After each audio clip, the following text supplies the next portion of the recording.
केवलं ज्ञानमूर्तिं द्वन्द्वातीतं गगनसदृशं तत्त्वमस्यादिलक्ष्यम् एकं नित्यं विमलमचलं सर्वदी साक्षिभूतं भावातीतं त्रिगुणरहितं Satguru Tam Namami. Welcome to another edition of Nithyananda Leelas. Thank you for tuning in late.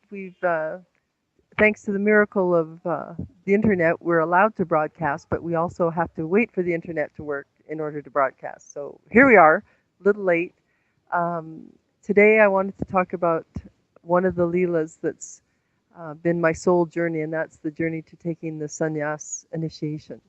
And right now, the kavi, which means the color, the sannyas color that I'm in, is actually for the Krama Brahmacheria. And that's the first step. Swamiji has very graciously added a new component to the sannyas initiation because he realized for Westerners, especially, and modern day people, jumping straight into sannyas is such a culture shock. And none of us are aware of what that commitment really means. So what he's done is he's made it a couple of steps. So the first step is Krama Brahmacheria, which means you live the life of a sannyas. But if you drop the kavi, if you decide it really isn't the lifestyle for you, it's karma free to drop the kavi. However, in this tradition, if you take the Purna sannyas, the ultimate sannyas um, initiation, and it's the most binding contract of your life, it's between you and the one that created you. And if you drop that kavi, the karma is just massively bad. So thank you, Swamiji, for letting us take these baby steps to getting to that state to see if we can really do what our heart is telling us to do. And this journey for me began decades ago when I was seeking and wanting to know the meaning of life and wanting to know how these people who became enlightened, how they did it.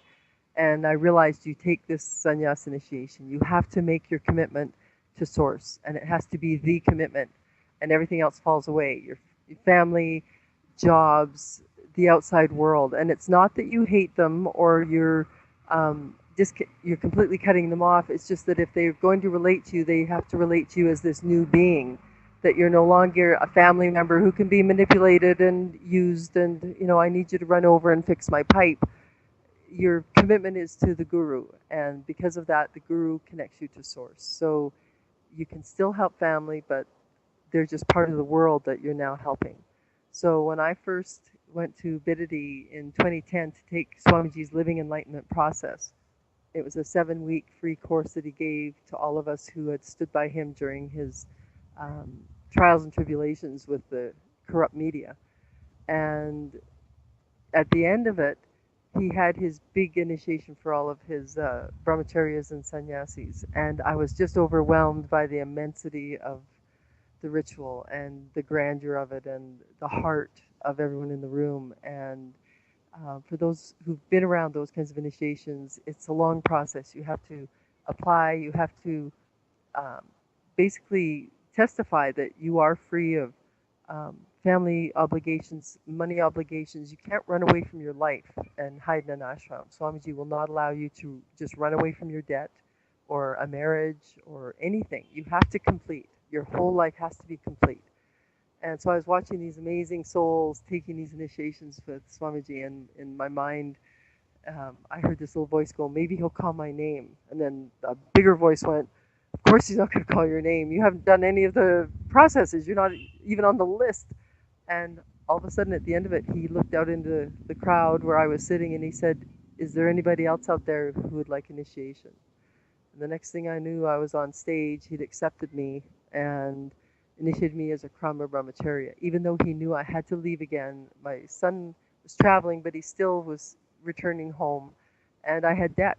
So he still gave me this massive initiation, and what I realized it did is it locked him into me, and there was no going back after that. So when I had to leave Bidadi to go back to Canada and clean up all my affairs, they just graciously said, we hope you come back. So fast forward to January 2015, I returned to the ashram and I said, that's it. Everything's clean. Everything's clear. My son's married. My husband passed away. The debts are gone. I want sannyas. and I had to wait for 9 months for it before it could happen. And all these festivals came and went, and normally Swamiji would hold initiations then, but it kept not happening, not happening. And then I heard that he was going to the Kumbh Mela in Nasik, Trambekeshwar. And I thought, wouldn't that be grand to be initiated at a Kumbh Mela? I'd never been to one. I had no idea what it would be like to be with 50 million people living in a tent. And one night he was giving a bunch of us third eye initiations, and that request was in my heart when he initiated me. And 5 minutes after the initiation, he said, I think I'll take this batch of Ananda Yogams to Nasik, and anyone who wants uh, Brahmacheria, who wants Sannyas, I'll give it. And I just thought, he heard me. He heard me. And, all those years of waiting, all of a sudden we were on the road to Nasik, and we set up this immense camp, and all kinds of devotees and followers came, a couple hundred, and it was just this amazing, amazing celebration. And I was just bouncing through it. We went to the royal baths, and I I was sort of like a tourist because I thought, this is so new and different, and it turns out it wasn't new and different. When we went on the procession, these baths are quite something. There's when you've got that many people, and the day of the royal bath is the day the cosmic energy hits. So all the millions want to be there. And what happens is the akadas, the main spiritual bodies, are assigned times to go in and out with their followers. And so we had to march our procession of hundreds of people up the road to the main Maha Nirvani Akada camp, which is our um, governing body. And so 3 in the morning, we're all up there in the pitch black with our umbrellas and our banners and our flags. And some people carrying padukas of Swamiji's to have them blessed to take back to their country to start temples. And see, all went skipping and singing, and Swamiji, as usual, had his massive sound system in front of us. So we just had great tunes playing all the way down in the dark, and it electrified people because nobody else was doing that. Everyone else was sort of being old-fashioned about just walking down to the river, and here we were, full-blown. Well, not a Bollywood show, but it was a grand show, and we had been practicing how you twirl things and wave and dance, and so it took hours because you're in this massive lineup, and you get to see everyone from all over India, and these amazing wandering monks, right? These sadhus who their whole life is just blessing people, helping, wandering wherever they go. They just help people, and they live by the grace of God. They are fed by the grace of God. So as we got closer, the sun started to come up, and once we got into the old town, the ancient town right at the river, we were stopped quite regularly because they'd only let so many into the main big um, tank at the temple, the main temple. They'd let that crowd go in, come out. And of course, this tank is where the Kumbha pot has been submerged. And so all of the energy hitting the planet is hitting there, and it's turning the water into nectar. So I'd heard all this in my logical science mind. I thought, yeah, okay, I get it. And but as we got closer, people started offering us water to drink and showering with flowers, and I just felt this immense love that just blew my mind. And as we got closer and closer, finally we were at the first big gate, and we could see the tank through there. And we, but we were the police were very smartly only letting so many in at a time, so no one got trampled and drowned. And as we got up to the gate, all of a sudden I just started to weep, and it blindsided me. I didn't know what was happening, and some people were there was a lot of filmmakers there, and some of them were videotaping this crowd coming towards the gate, and they very respectfully dropped their cameras and stopped filming me, and I just started convulsing. And what emerged was this ancient memory, and I don't know how many lifetimes old it was, but I realized that this used to be what I did. That I used to be free to go to Kumbh Melas every time they came, and that by reincarnating in the West and living lifetimes in the West, thinking I would get it, I would remember who I was and come back to India, that I had forgotten.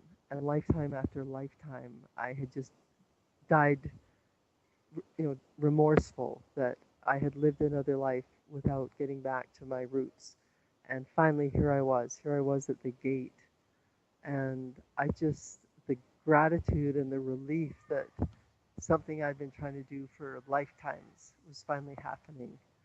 And thanks to Swamiji. So finally the gates opened, and Swamiji had gone through with that first batch, who said it was just momentous being in the tank when the avatar stepped in, because they said visibly the water changed.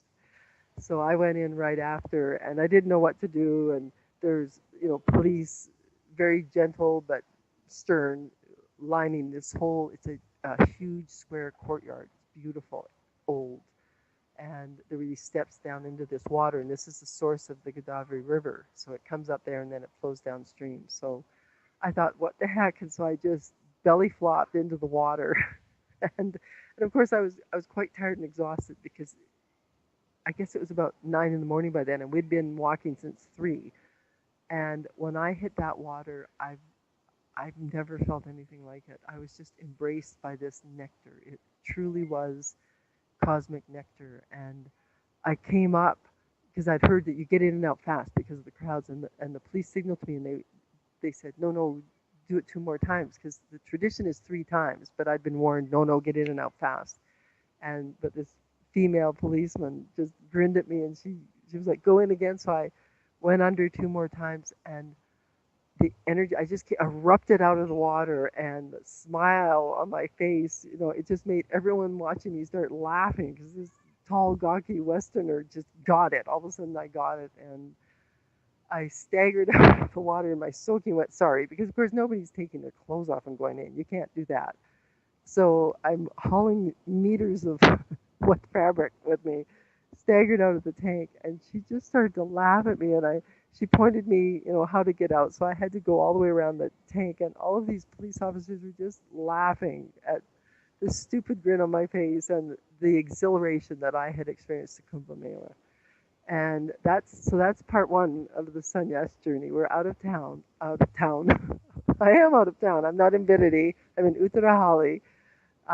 But tomorrow's show, I'm going to continue with the grand Leela that happened with the initiation this time. So first time in 2010, I was plucked out of the crowd, unknown, and boom, just given this initiation. And this time, Swamiji made me work for it. So tune in tomorrow, and I'll leave this cliffhanger where it is. Thank you for joining me. I'll close with the Purna mantra for peace. Om Purnamada Purnamidam Purna Purnamudachyate Purnasya Purnamadaya Purnamevavashishyate. Om Shanti Shanti Shanti. Hari Om Tat Sat. Sarvam Sakuru Paraka Paramastu. Om Nithyanandam.